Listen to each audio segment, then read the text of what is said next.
आज की वीडियो में हम लोग देखेंगे कुछ केमिस्ट्री के बेसिक कॉन्सेप्ट के बारे में देखेंगे। तो आइए देखते हैं। सबसे बेसिक चीज हम इसमें देखेंगे, सबसे पहले मैटर। मैटर को अगर हिंदी में कहा जाए तो हम लोग कहते हैं पदार्थ। अगर इसकी डेफिनेशन की बात की जाए तो इसकी डेफिनेशन जो होगी, कह सकते हैं कि यूनिवर्स में ऐसी चीजें, ब्रह्मांड में ऐसी चीजें जिनका कुछ ना कुछ द्रव्यमान होता है या जो स्थान रखती हैं, उन सभी ऑब्जेक्ट्स को या वस्तुओं को हम लोग कहते हैं मैटर, या कह सकते हैं पदार्थ। इसको ही हम लोग कह देते हैं द्रव्य भी कह सकते हैं इसको, और पदार्थ भी कह सकते हैं। डेफिनेशन की बात की जाए तो कहोगे ब्रह्मांड में उपस्थित ऐसी वस्तुएं जिनका द्रव्यमान होता है और जो स्थान घेरती हैं, पदार्थ कहलाती हैं। कोई भी चीज, एनीथिंग एल्स, कोई भी चीज जो इस पृथ्वी पे मौजूद है, जैसे मान लो ये मार्कर ही ले रहे हैं तो इसको भी हम लोग पदार्थ कहेंगे, क्योंकि इसका भी कुछ द्रव्यमान यानी भार होगा, कुछ वेट होगा और कुछ ना कुछ ये पृथ्वी पे स्थान घेर रहा होगा। हम लोग भी मैटर के रूप में आएंगे। तो हर चीज यानी हर वस्तु क्या होती है? पदार्थ होती है।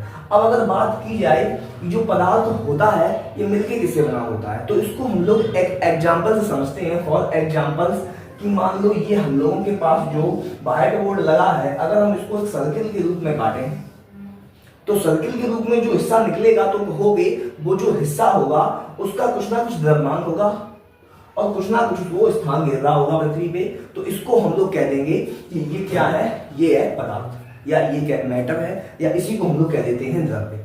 अगर इसको जूम किया जाए, इसको थोड़ा अंदर से देखा जाए तो कहोगे कि यही जो टुकड़ा है ये छोटे छोटे कणों से मिलकर बना होगा। ये छोटे छोटे कण होंगे इसके अंदर, ये कण जो होंगे ये इनसे मिलके बना होगा, और इसको कहोगे हम लोग क्या? पदार्थ। और ये छोटे छोटे कण होंगे जिससे मिलकर ये बना होगा, जब हम जूम करके देखेंगे तो कहोगे ये होते हैं परमाणु, जिनको हम लोग कहते हैं एटम्स। तो यहां से एक चीज मिलती है सीखने को कि जो पदार्थ होता है, पदार्थ किससे मिलकर बना होता है? परमाणु से। पदार्थ जो होता है वो एटम से मिलकर बना होता है। तो अब हम लोग देखेंगे एटम यानी कि परमाणु। परमाणु क्या होते हैं? तो अभी देखा कि पदार्थ जो होता है, कहूंगी जो पदार्थ है, ये पदार्थ जो होगा ये बहुत ही सूक्ष्म कणों से मिलकर बना होगा, यानी कि छोटे छोटे कणों से मिलकर बना होगा। इन कणों को ही हम लोग कहते हैं क्या? परमाणु, या कहोगे एटम्स। फॉर एग्जाम्पल की कहोगे ये मार्कर है, ये मार्कर जो होगा ये क्या कहलाएगा? ये कहलाएगा पदार्थ यानी कि मैटर। और ये जो छोटे छोटे कण होंगे इसके अंदर जिससे ये मिलकर बना होगा तो कहोगे वो कहलाएगा तुम्हारा परमाणु, इसको हम लोग कहेंगे एटम। तो ये था परमाणु के बारे में। तो इसकी डेफिनेशन अगर लिखना चाहो तो इसकी डेफिनेशन क्या लिखोगे? इसकी डेफिनेशन अगर चाहो परमाणु की तो कहोगे कि पदार्थ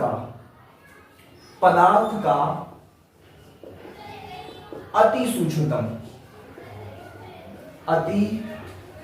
सूक्ष्मतम अविभाज्य कण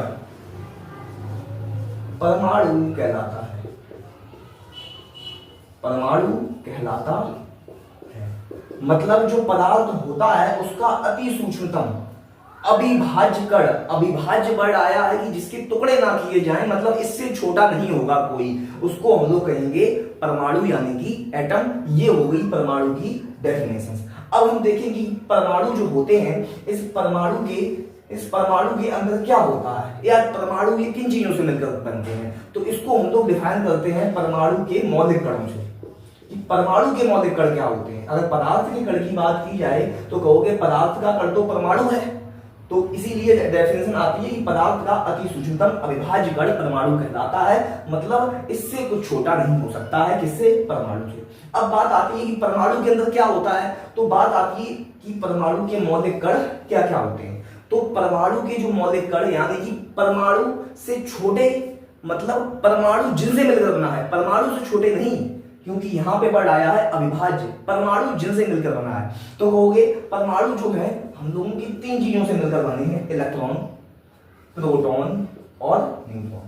इलेक्ट्रॉन को ई से दिखाएंगे, प्रोटॉन को पी से दिखाएंगे और न्यूट्रॉन को एन से दिखाएंगे। कहोगे जो परमाणु के मौलिक कण हैं, यानी परमाणु के अंदर की जो चीजें हैं, तो परमाणु 3 चीजों से मिलकर बना होता है, इलेक्ट्रॉन, प्रोटॉन और न्यूट्रॉन। अगर आवेश की बात की जाए कि इस पर कैसा आवेश होता है, तो कहोगे इलेक्ट्रॉन पर होता है नेगेटिव आवेश, प्रोटॉन पे होता है पॉजिटिव आवेश और न्यूट्रॉन पे होता है उदासीन यानी कि न्यूट्रल कोई आवेश। कि हम लोगों ने देख लिया कि परमाणु के मौलिक कण जो होते हैं वो 3 होते हैं, इलेक्ट्रॉन, प्रोटॉन और न्यूट्रॉन। अब हम लोग इसकी एक टेबल देखेंगे जो कि एग्जाम की दृष्टि से बहुत ही इंपॉर्टेंट है, चाहे वो कंपटीशन का एग्जाम हो, चाहे वो 9th का हो, चाहे 10th का हो, ठीक है, 11th 12th ये सारी चीजें पूछी जाती हैं। ये टेबल जो है, ये सारी जो है बहुत ही इंपॉर्टेंट सारी है, जो कि इसमें डेटा जो लिखा हुआ है। तो इसमें हम देखेंगे कि परमाणु के मौलिक कण जो होते हैं 3 होते हैं, जिनसे परमाणु मिलकर बना होता है, इलेक्ट्रॉन, प्रोटॉन और न्यूट्रॉन। अगर इलेक्ट्रॉन की बात की जाए तो उसको स्मॉल ई से दिखाएंगे, प्रोटॉन की बात की जाए तो उसको स्मॉल पी से दिखाएंगे, न्यूट्रॉन की बात की जाए तो उसको स्मॉल एन से दिखाएंगे।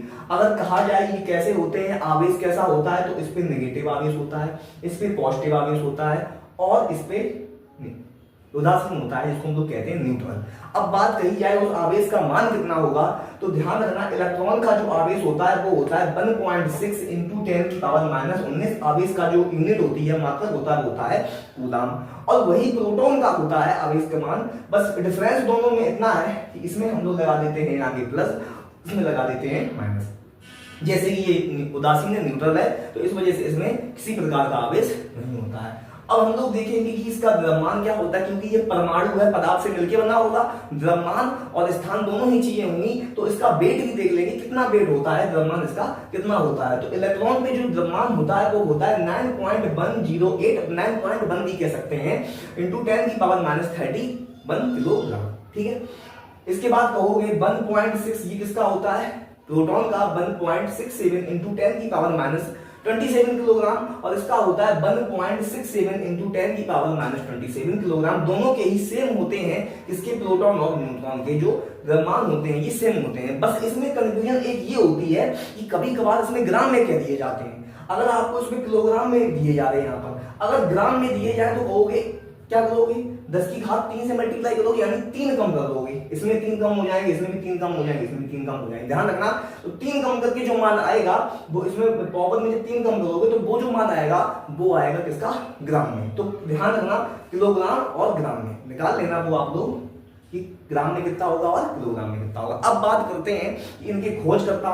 तो खोजकर्ता बहुत ध्यान रखना कि खोजकर्ता जो होते हैं एग्जाम में पूछ दिए जाते हैं एमसीक्यू टाइप के क्वेश्चन में।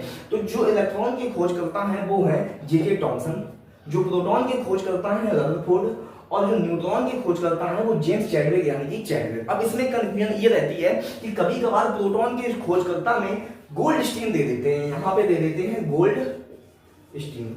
तो ये चीज याद रखना स्टूडेंट्स कि अगर ऑप्शन में 4 है और उसमें रदरफोर्ड ना होके गोल्डस्टीन है तो आपको गोल्डस्टीन टिक करना है, और अगर रदरफोर्ड और गोल्डस्टीन दोनों है तो आपको हमेशा ही रदरफोर्ड करना है। जब हम लोग आगे इनके मॉडल पढ़ेंगे तो आप लोगों को इस चीज का पता चल जाएगा कि कौन सा मॉडल सही है, गोल्डस्टीन का सही है या रदरफोर्ड का सही है। तो ये हम लोगों ने देखा इसका पार्ट 1। पार्ट 2 में हम लोग देखेंगे इसके आगे का